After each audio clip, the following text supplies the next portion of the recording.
To start our bottleboard project, we're going to find some reference images. So I'm just typing the word parrot into Google image search. Then I'm going to click on images, go to tools, select size and large. This way all the images that come up will be nice and big and high quality. So if I need to zoom in on them and look at any specific details, I have that opportunity. I'm going to find a bird that I like and I'm going to click it, then right click it and say open image in new tab. I'll save that for later. Then I'm going to go back to my search bar and I'm going to type some more words, whether it be parrot cartoon, parrot wings, funny bird, different phrasing and different plays on words so that you can find a variety of images. Remember, this is a fantasy bird. It does not have to look realistic, so you want to try to come up with phrasing that will help you find some unique inspiration. The next thing we're going to do is save our image. So you're going to go back to that tab, right click it, and save the bird, save image as. You want to make a folder in your documents in order to save them all in one place. So you'll just click on documents, click on new folder, and title it Bottlebird Images, something that you'll remember, and then you're going to open it and save the images in there. So I go through now and I just right click all of them, save image as, and save it into that same Bottlebird Images folder. That way they're all in one spot.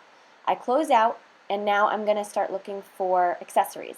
So I'm going to try to go with a top hat on my bird's head. Maybe I want him holding a cane. Think about whatever accessories you want your bird to have and to hold, or what's going to give your bird unique personality. Hey guys, I hope you're excited to get started on your Bottlebird project. So what I have here is just my kind of work zone. I really encourage you to find an area in your house that you can set up to get creative. You want to have a lot of room for references in front of you when you're drawing, so you do need a little bit of room to maneuver. So I'm sitting here at my dining room table. So what I have here is my laptop open with the reference images that you saw the screencast of me downloading. Continue to search and find as many as you need, because that's really going to help your brain come up with those ideas. You don't only have to search for those regular birds. You can search for fantasy inspiration and all of that stuff. But once you get that settled, you want to keep those in front of you when you're drawing. The next thing I really do encourage you to do before you get started on actually drawing out your images is search your house for your bottles, because this is going to give you the main body shape of your bird. So what I did was I just went around my house and I was grabbing some plastic bottles. Please make sure the bottle that you're getting is plastic, not glass. Now obviously the peanuts are still in here. I wouldn't use it like it is. I would empty the peanuts into a baggie.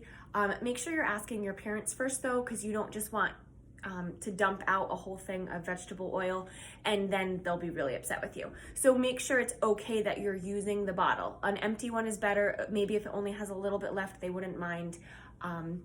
Or just search through your recycle bin and choose something that's empty.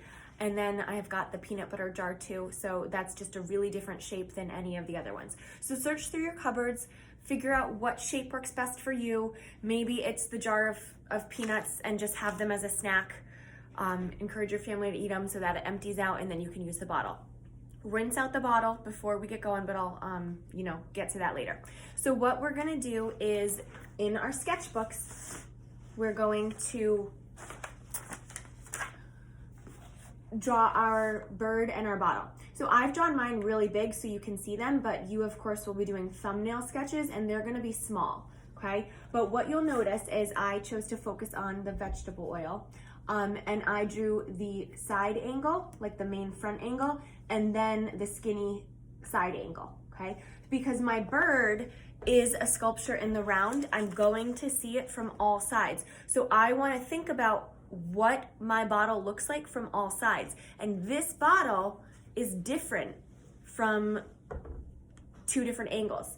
But when you have one that's more like this, it will of course be the same from all angles. So that doesn't affect your drawing as much, but you still want to be thinking about your sculpture in the round. So think about where you're going to be placing his head. If you're choosing this one, would it be on that flat front? Would it be on the skinnier side? Where do you want his head to come from? So that's what you're going to be planning out in your sketchbook. Once you've got your bottle, you can feel free to draw a couple different bottles, get that basic shape. I'll show you again. and then you can start adding the details. So because I drew the bottle so big, I don't have much room to change these and add the bird details. It did really help kind of think about overall the shapes of them. I think that where it comes in is going to lend itself naturally to the wings of the bird. Maybe his wings are going to be closed and wrapped around him, but these are the things you need to be thinking about.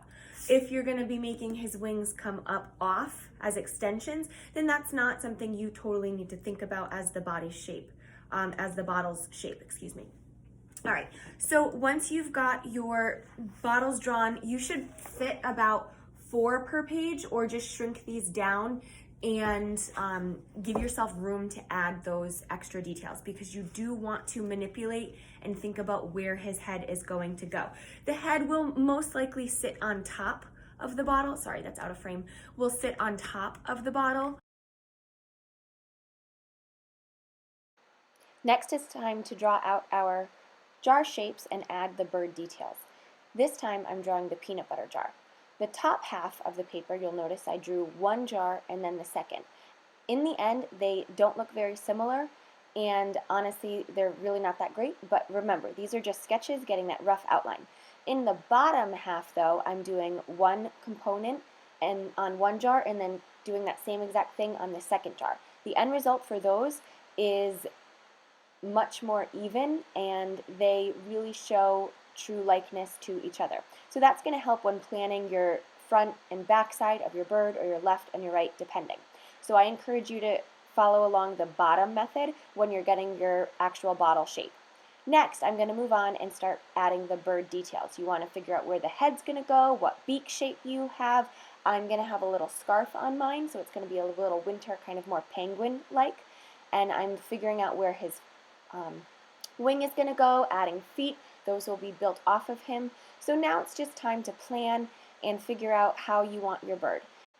Please draw as many different birds and as many different bottles as you need to get your design complete.